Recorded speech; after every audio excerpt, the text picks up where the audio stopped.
तो ये मज़ेदार लौकी का हलवा बनाने के लिए यहाँ पे मैंने लिए है 2 मीडियम साइज़ की लौकी। इसको मैंने अच्छे से धो लिया था, साफ़ कर लिया था और इसको अभी हम छील लेंगे।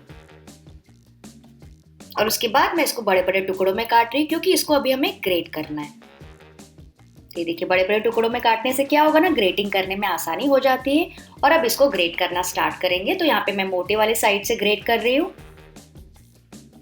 तो पूरी लौकी को अच्छे से ग्रेट कर लीजिए। अच्छा, ये जो अंदर का सीड है ना, जो बीजा है, उसको आप निकाल सकते हैं। या तो पहले से आप उसको काट सकते हैं या फिर उसको लास्ट में आप डिस्कार्ड कर सकते हैं ग्रेटिंग करने के बाद। तो ये देखिए पूरी लौकी को मैंने अच्छे से ग्रेट कर लिया। नेक्स्ट एक पैन में मैं गरम करूंगी घी। तो यहाँ पे मैंने 3 से 4 टेबलस्पून घी गरम किए। करीबन 100 ग्राम घी आपको इजीली लग जाएगा इस हलवे में।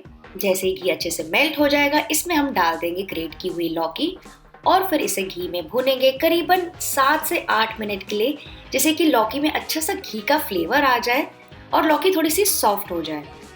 तो फ्रेंड्स, ये सबसे इम्पॉर्टेंट और पहला फेज है हलवा बनाने का। कोई भी हलवा बनाने का, अगर आप सबसे पहले घी में उस चीज़ को रोस्ट कर लेते हैं ना, जैसे कि लौकी हो, दूध और कुछ भी हो, या फिर जैसे गाजर हो, सबसे पहले उसको घी में अच्छे से रोस्ट कर लीजिए। उसके बाद ही बाकी की सारी इंग्रेडिएंट्स, दूध वगैरह डालिएगा। तो उससे क्या होता है ना, आपका हलवा एकदम ही परफेक्ट और मज़ेदार बनता है। तो सबसे पहले इसको भूनना है घी में। यही सबसे इम्पॉर्टेंट टिप है जो कि मेरी मॉम ने मुझे बताया था।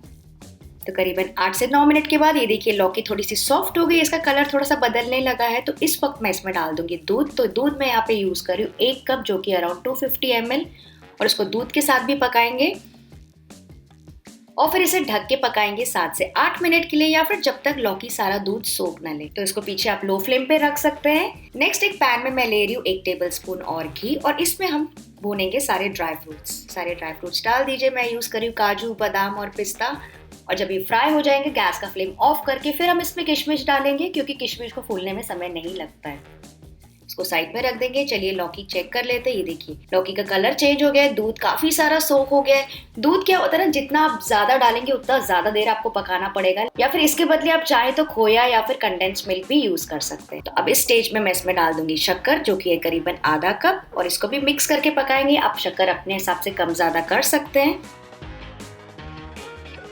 तो शक्कर डालने के बाद भी जब आप पकाएंगे ना, तो आप देखेंगे कि चीनी अपना पानी छोड़ रही है। तो उसे भी हमें पकाना है, क्योंकि इसी चीनी में जब लौकी पकेगी ना, तो उसका रस सोख लेगी और बढ़िया से मीठी हो जाएगी। तो इसको पकाएंगे और सुखाएंगे थोड़ी देर के लिए। ये देखिए जैसे जैसे आप भूनते जाएंगे, लौकी का हलवा थोड़ा सा और सूखता जाएगा।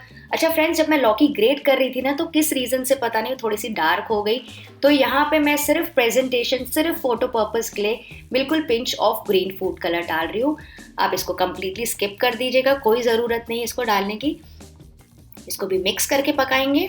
तो बेसिकली आपको तब तक भूनना है जब तक ये साइड से पूरा तेल ना छोड़ दे और जो भी पानी आपको दिख रहा है ना, पूरा सूख ना जाए। बस वही एक इम्पॉर्टेंट बात, खास बात होती है हलवे की। और फिर उसके बाद मैं इसमें डाल रही हूँ 3 से 4 टेबलस्पून खोया। मेरे पास अवेलेबल था तो मैं डाल रही हूँ। अगर आपके पास नहीं है तो आप सिंपली मिल्क पाउडर भी डाल सकते हैं या फिर स्किप कर सकते हैं। और इसे भी मिक्स करके पकाएंगे। इससे क्या होगा ना, थोड़ा सा और क्रीमी टेक्सचर आ जाएगा और पता है आपको, खाने में तो मज़ा ही आ जाएगा, क्योंकि और रिच बन जाता है हलवा। फिर मैं इसमें डाल रही हूँ फ्लेवरिंग के लिए इलायची पाउडर और जो पहले से हमने ड्राई फ्रूट्स फ्राई करके रखे थे। और फिर इसे पकाएंगे थोड़ी देर और, बस उतनी देर की पूरा इसका पानी सूख जाए और ऊपर घी फ्लोट होने लगे। तो काफी सारा सूख गया है और पहले मैंने इसमें कम घी यूज किया था। तो लास्ट में मैं फिनिशिंग के लिए थोड़ी सी और रिचनेस के लिए बस डाल रही हूँ 1 टेबलस्पून और घी और इसको भी मिक्स करके पकाएंगे। बस फ्रेंड्स, देखा आपने, अभी हलवा अच्छे से सूख गया है, ऊपर से सतह पर तेल भी आ गया है। तो बस इसको बहुत ज्यादा नहीं सुखाएंगे, वरना खाने में मजा नहीं आएगा। लग रहा है ना एकदम माउथ वाटरिंग और टेस्टी।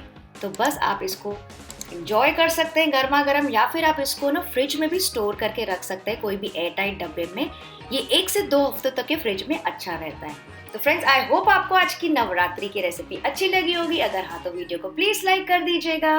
Bye bye.